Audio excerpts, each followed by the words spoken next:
So my name as the first speaker, Mr. Thakur, to speak on going beyond Assam, so we're going now to Manipur. Yes, yes. My namaskar to everybody present here, and I do seek all your blessings, because I feel I'm the youngest here, and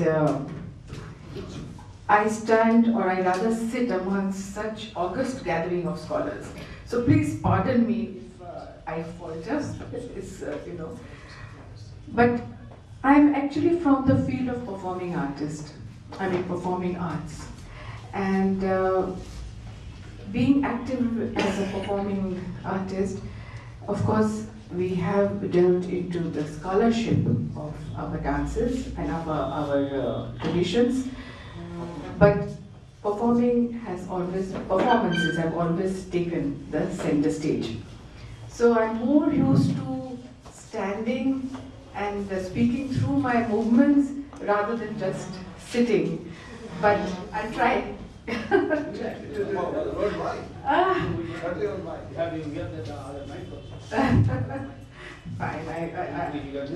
Oh, wonderful. Okay, I'll. If it helps you. Yes.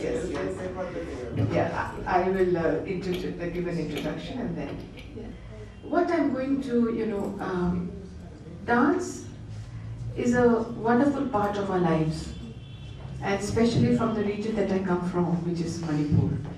And it is part of the daily lives of the people of Manipur. But before going to that, when we were into the theoretical aspect, we've heard that dance started with the dance of Shiva.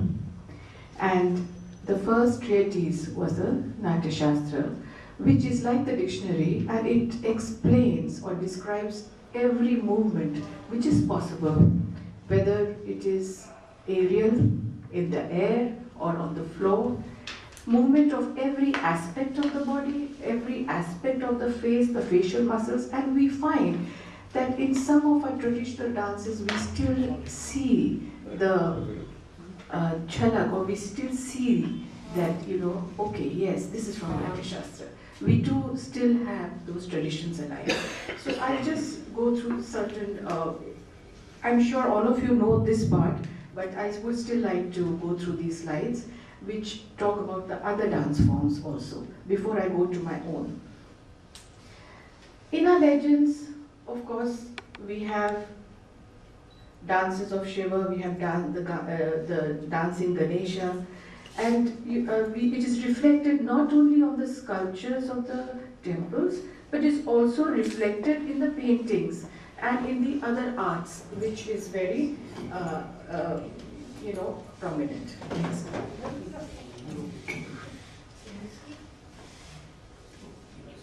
The female dancer, was always seen as the goddess, and therefore, you find that the gods and goddesses, have taken the various, poses and various postures in our dance idiom. It's very interesting, and this I learned from, of course, Kapilaji's, articles, is about the mandala. You see, the mandala is not only outside the sacred circle, the square and the circle, but it's also within us. And when I come to and talk about the Manipuri dance, we will see how the square and the circle is so much part of the dance form. So here, very interestingly, this is, of course, in the posture, where we go through the different, it's like a yantra, and there's so many yantras. If you look into the history or into the number of yantras, and there are different. There is a Sri yantra, and so here also, this yantra is not only within, but it forms the exterior also in our dance postures. As I said, the dance reflects not only in the sculptures, but also in our ancient paintings.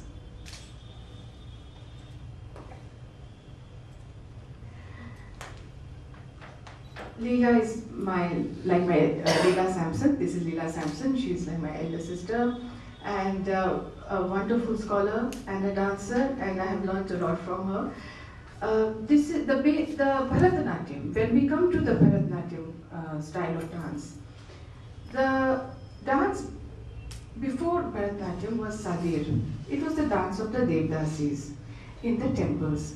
And it is when, in the end of the, I should say, the 18th century, when there was a lot of degradation, when dance was looked down upon, it is that, when we had pioneers who decided that let us give our ancient heritage, because it's a fabulous ancient heritage, the dance and music, let's give it some respect.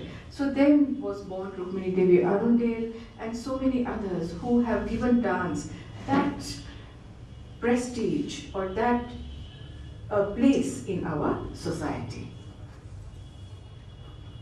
Next. And it was not only just the dance is, as I said, it's a beautiful expression of your feelings. Natya, yes, there's Nritya, Natya, Abhinaya, which is part which you cannot segregate from the dance movements. A very, very famous Kelu Babu, Keluchan Mahapatra, who revived and who brought the Odissi dance form to center stage. You see, we all had, our dances were always prevalent within the community, within the society, but when the dances stopped in the temples and when they came on the stage, it is at that time when our gurus, who were the pioneers and who brought it to the stage without losing the flavor. And if you see that they maintained that essence, they maintained that spiritual flavor within the dances. Mohiniyattam, Bharati Shivaji. Again, when I went to the temple of Guruvayur in Kerala, and it is, when they, the Mohiniyattam dances describe the different stories of Krishna. And it is really wonderful to see again how from the temples, these dancers or these masters have brought it to the stage. When we talk about the Natya Shastra and certain elements of Natya Shastra, we see a maximum similarity or maximum we can kind of relate in the Kathakali dance form. Kathakali is a dance drama, and it revolves around Mahabharata and Ramayana. So we find that the facial muscles, when we look into the movement of the muscles, or when we look into the different description of the Natya Shastra of the different parts of the body, you find a similarity. A lot of you can relate to in the Kathakali tradition. Kathak, which is from the North India. It is basically the dance of the Kathakars, the storytellers. They were the storytellers who would tell the stories. And later they were absorbed in the courts of the Maharajas and the Rajas. So you have, famous Wajid Ali Khan, who wrote beautiful poetry, and you had Kathak dance, and therefore you in the Darbar and the Gharana of Bijju Maharaj all have, flourished under their patronage. So you find that the Rajas patronized not only the beautiful poetry but also the dance form of Kathak, which initially started as Kathakars, storytellers, but then they got absorbed in the court dances. Bijju Maharaj, the famous master and the most incredible dancer. And we have, of course, the Dada Devi. I wanted to, bring forth, because they danced with abandon. You see, dance is about abandon. Dance is about freeing yourself.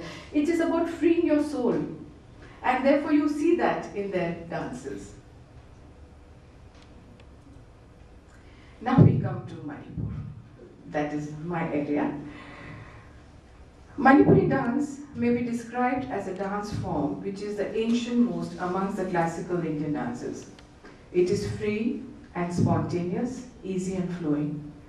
Looked at closely, this dance style is a manifestation of a deeply ritualistic tradition combined with the vitality with which an art form throbs only when it is shared by the community. Therefore, interestingly, every event in a person's life, whether it is the birth, marriage or death is celebrated through dance and music. It is a celebration. Dance is a celebration. It is a journey of the self towards uniting with the universal self.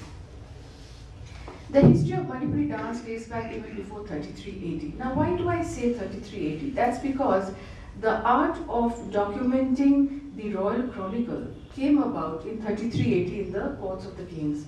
The Chetharun Ummaba started, it is the royal chronicle, which mentions every event that has happened during the rules of the kings.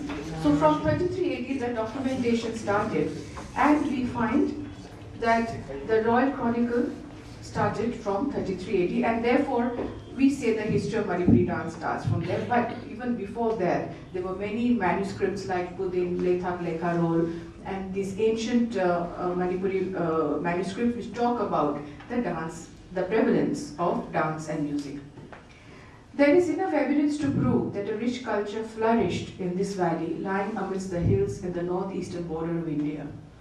The ancient religion of Manipuri people was animism, Tantra, combined with ancestor worship. Therefore, many ritual practices were prevalent very early in this region, and the continuity of such ritual practices was sustained by the dances. It was only in the 18th century that Manipur became a Hindu state, and the worship of Krishna, the main Hindu deity, was introduced. This gave birth to the Ras dances of Krishna, which were highly stylized dance dramas and are performed even today in the temples. Today, both pre-Hindu and Hindu religion exist side by side, and the Manipuri dance we see today is the result of an interaction between the earlier ritualistic dances and Hinduism. So very interestingly, we find that you have the Lai Harauba, which is the pre-Vaishnavite tradition of worship. Lai Harauba, Lai means God, and Harauba is the merrymaking. So you have this whole rituals of Lai Harauba, which is held every year in the month of May, and it is, the worship is through the dances. In Manipur, that's why the dances have, have been sustained, because they are an integral part of the ritual. The ritual needs the dances. So the dances have survived. But let me say here that the Maibis or the priestesses are not Devdasis. They are just priestesses who serve in the temple and who conduct, but the community joins in the dances. So we did about 3-4 years back, a lot of my gurus one by one passed away. And it gave me, kind of a vacuum. I did not know what to do. So we documented about 40 hours of tradition. And I will just show you some of the excerpts. We haven't edited as yet, but I decided I'll bring it today to just show you some of the traditions which we have, documented. Let us show the slides. What's the slides? Before that, I'll just go through some of the slides of the Manipuri dance traditions. Just one of my gurus. Every festival, as I said, dance is a part of the lives of the people of Manipur. Every event and every festival is celebrated through dance and music. So this is the festival of Holi, where drummers get together, and it's the most vibrant. Absolutely, I think if anyone asked me when they want to go to Manipur, I would say please go in the time of Holi in March, because that's the time when you see this vibrancy and the group of drummers. And it's like they compete with each other. So every time when they compete with each other, they want to outdo each other. So new movements come up. Every year when I go, I find something new in Manipur. Why? Because it's still a very strong living tradition. You will see in the temple courtyard, this is the temple of Krishna and Radha, where you will find groups of people celebrating through dance and music the festival of Holi. This is the festival at Ratha Jatra. Why do we say that in 18th century, that Vaishnavism when came to Manipur, the Raja Bhagya Chandra, then the ruling king, he became Vaishnav. When he became Vaishnav, the whole state became Vaishnav. And it's that time that all these Vaishnavite traditions came. you have a lot of Brahmins coming. They came from Bengal, they came from Orissa, and with them they brought in their traditions. That's how the Srimad Bhagavad came in. The making of the Jagannath, the worship of Jagannath came at that time. There are many instruments, but there are certain very special features. Especially the Vaishnava traditions need this to have this shankha or moibung, which they say, to be played at the start of the ritual. And they don't play just one; they play two shankha together. And it's interesting, they have their own raga. So each of these shankha, we say, how can a shank have a raga? But they have their own raga. Maharas. This was the product of Vaishnavism, and it is the first Ras Leela was held in 1779 in the temple of Krishna, and in Govinda temple, and it was at that time it was Krishna was there, but the deity of Radha, Srimati Radhika, was not ready. So Bimbavati Devi, which was a daughter of Sri Bhagyachandra, became Radhika. Anyway, so this is based on the text of Srimad Bhagavad, the chapters of Ras Leela, which is the 22 and 23 chapters of Ras Leela. Dance, as I said, is part of the community, so it starts very young. When it starts, you have a lot of my artists who are with me, they've started dancing from the age of 5, and that is why they excel, because it's so much part of their, it's so genetic, it's so part of their blood, and it's so much, part of their lives that they are, very, they excel in this particular field. This is the Satsenva. As I said, it is a festival of young Krishnas, which is held in December. Now, this is based on all the pranks of Krishna and Manichuri, Bakasur Vada, Kalya Daman. All these are, performed here.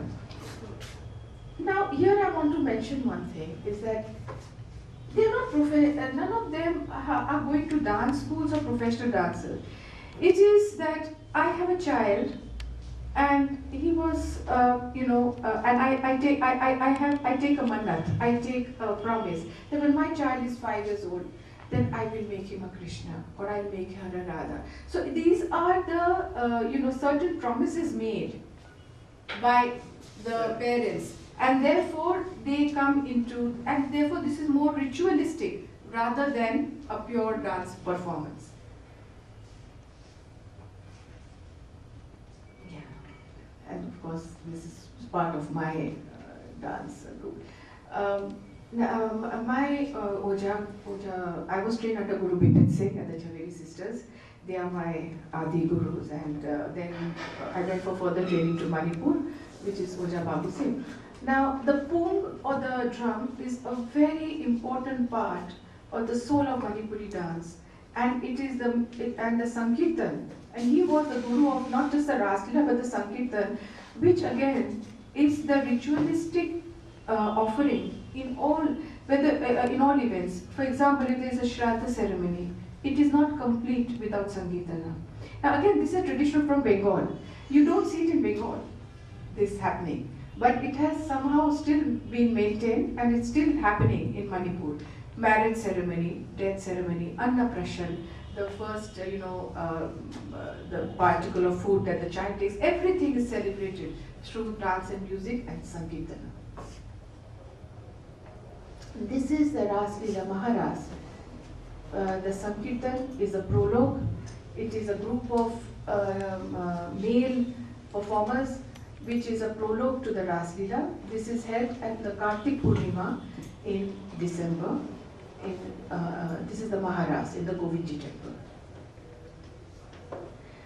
This is the Sankirtan at a Shraddha ceremony. And, I'm amazed, and each time, as I said, that I'm moved by this tradition. This was, I had gone to this particular Shraddha ceremony where there was this young boy who had passed away. And my guru is performing, So I asked him that, Guruji, what will you play today? So he said, I haven't decided.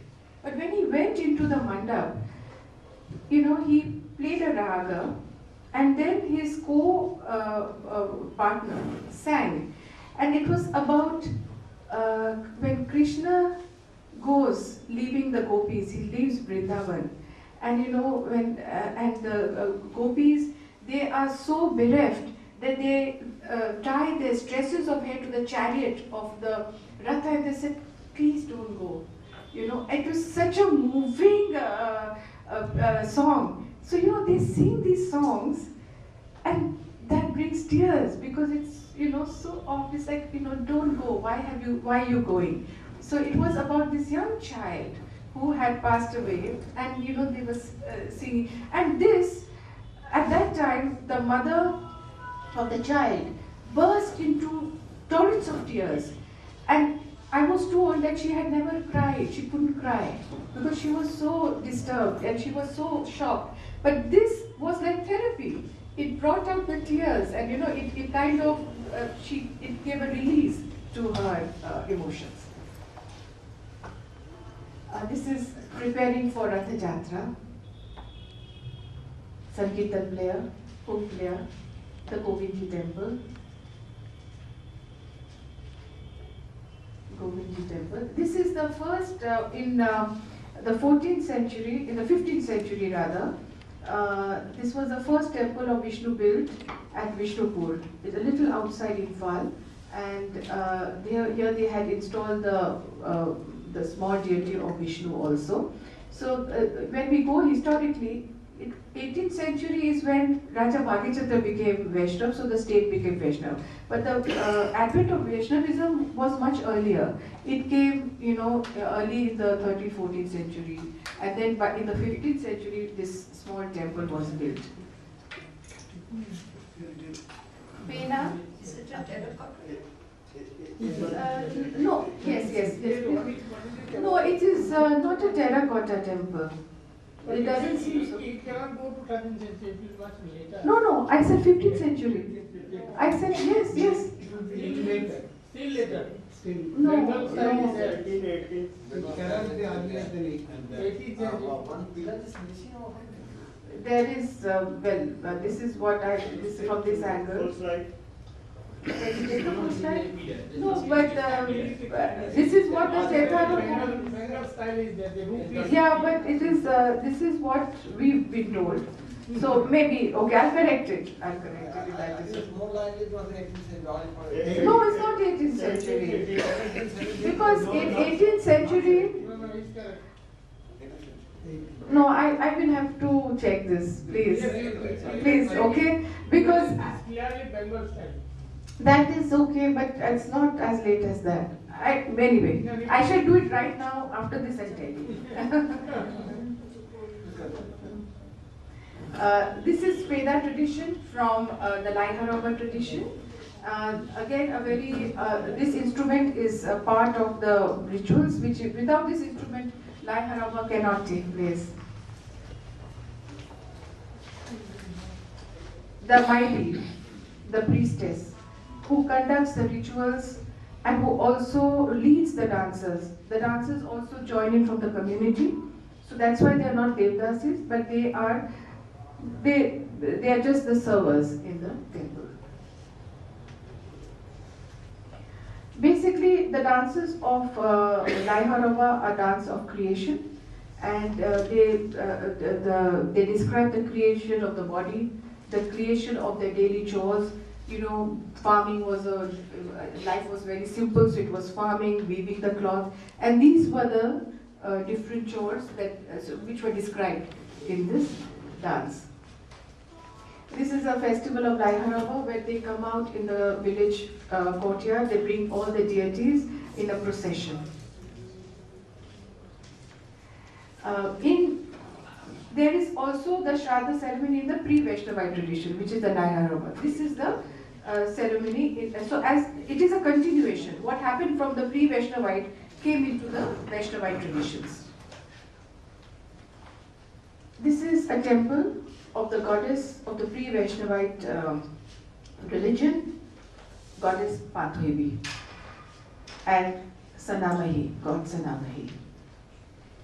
The temple, this is, I have taken it, it's a very important figurine. I must explain to you that this is actually the essence of the philosophy of Manipuri dance. The serpent is the snake god Lord Pakamba, and all of our dances actually are within this format. There are 364 such kind of figurines. It's called Papal, and even when I do move my hands, this is all in number 8. It's all in the form of number 8, which is one of the Papals or one of the signs of Lord Pakamba. So there are different signs, and this is particularly used in Laiharova when the dancer moves. And if we put powder on the stage and the dancer the priestess, she moves, then you will see that she's created this this figurine. Yes. And it is a very auspicious when the tail is in the mouth, because that means the creation is complete. But when the tail is not in the mouth, then that means that there is destruction, and it is the other art. So there is a good art and bad art. So that's the distinction. Okay, this is martial art tradition. This faces of Manipur, the northeast. It's an area of various tribes and sub-tribes. Now we'll just go to a little bit of documentation which we had made.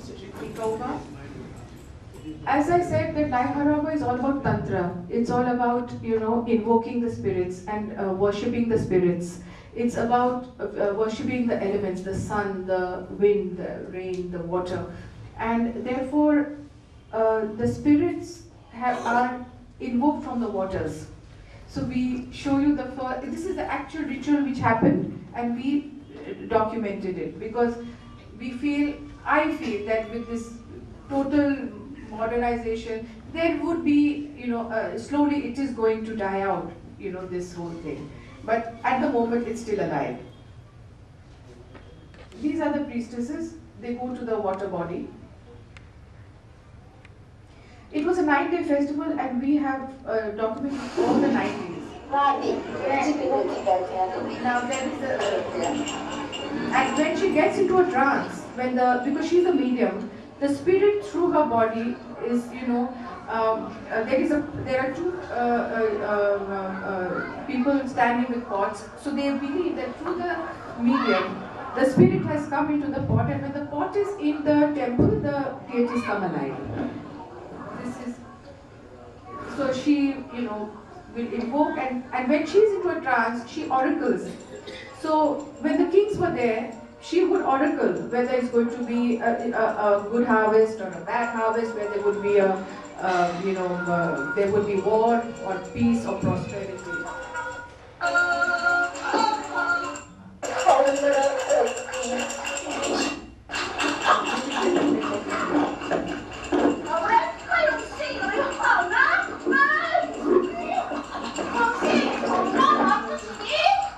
Sorry, it's unedited, so we would be just... She's saying something. We don't understand what she's saying.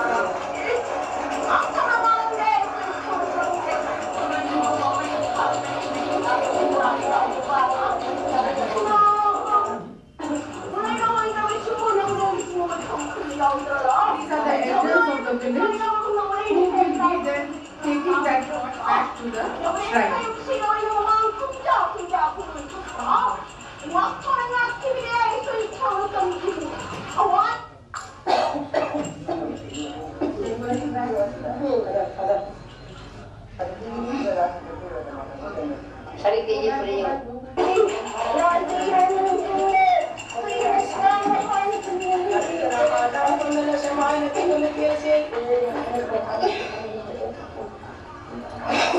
It was quite long, so we showed you part, but you see she's got into a trance.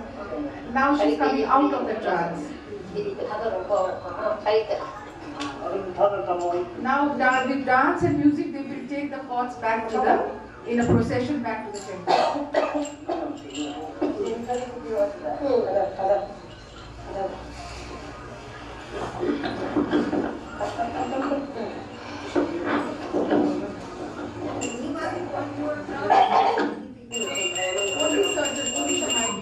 Only the Maibi. And you know, very interestingly, a Maibi, nobody can choose to become a Maibi. They're chosen. There are certain symptoms that come to them, and then decides that they become a Maibi. Maibi is the head priest or something? Yes, Maibi is the head priest. But priestess. But there is no gender. Male can also be.